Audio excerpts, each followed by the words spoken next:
বাঘের বাড়ি আমার খুব কম আশা পড়েছে। তবে যিনি বললেন যে বাঘের বাড়ি দ্বিতীয় গোপালগঞ্জ,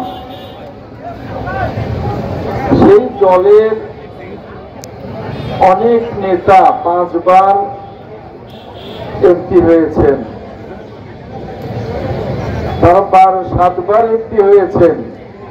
তারা বারবার বাঘের বাড়ির উন্নয়নের কথা দিয়েছেন, কথা রাখেননি।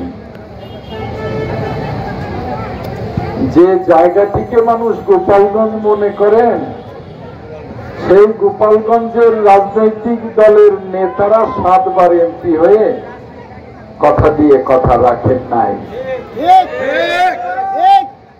আমি স্পষ্ট ভাষায় বলতে চাই, ইনশাআল্লাহ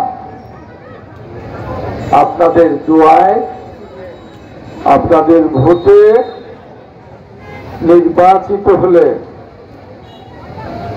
ইনশাআল্লাহ আমি কথার পর খেলাপ করব না। বাঘের বাড়িতে কাকরাজান উচ্চ বিদ্যালয়ের এই 1 তলা ভবনের বাইরে একটি 4 তলা ভবন হবে ইনশাআল্লাহ। ইনশাআল্লাহ আপনাদের ভোটে, আপনাদের দোয়ায় আমি নির্বাচিত হলে ওই 7 জন এমপির মতো কথার বরখেলাপ করব না। যে উদয়ন ক্লাব 1 তলা হয়েছে, 2 তলা হয়নি, 2 তলার কাজ চলছে। এই ক্লাবের উন্নয়নে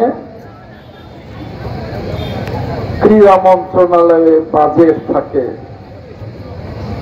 যে বাজেট নির্বাচিত সরকার ছাড়া এই মুহূর্তে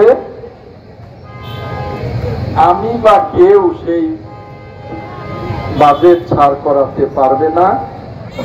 ইনশাল্লাহ নির্বাচিত, আপনাদের ভোটে ইনশাল্লাহ নির্বাচিত হলে বাঘের বাড়ির এই ক্লাবটি 2 তলা হবে ইনশাল্লাহ, কথা দিয়ে যাচ্ছি।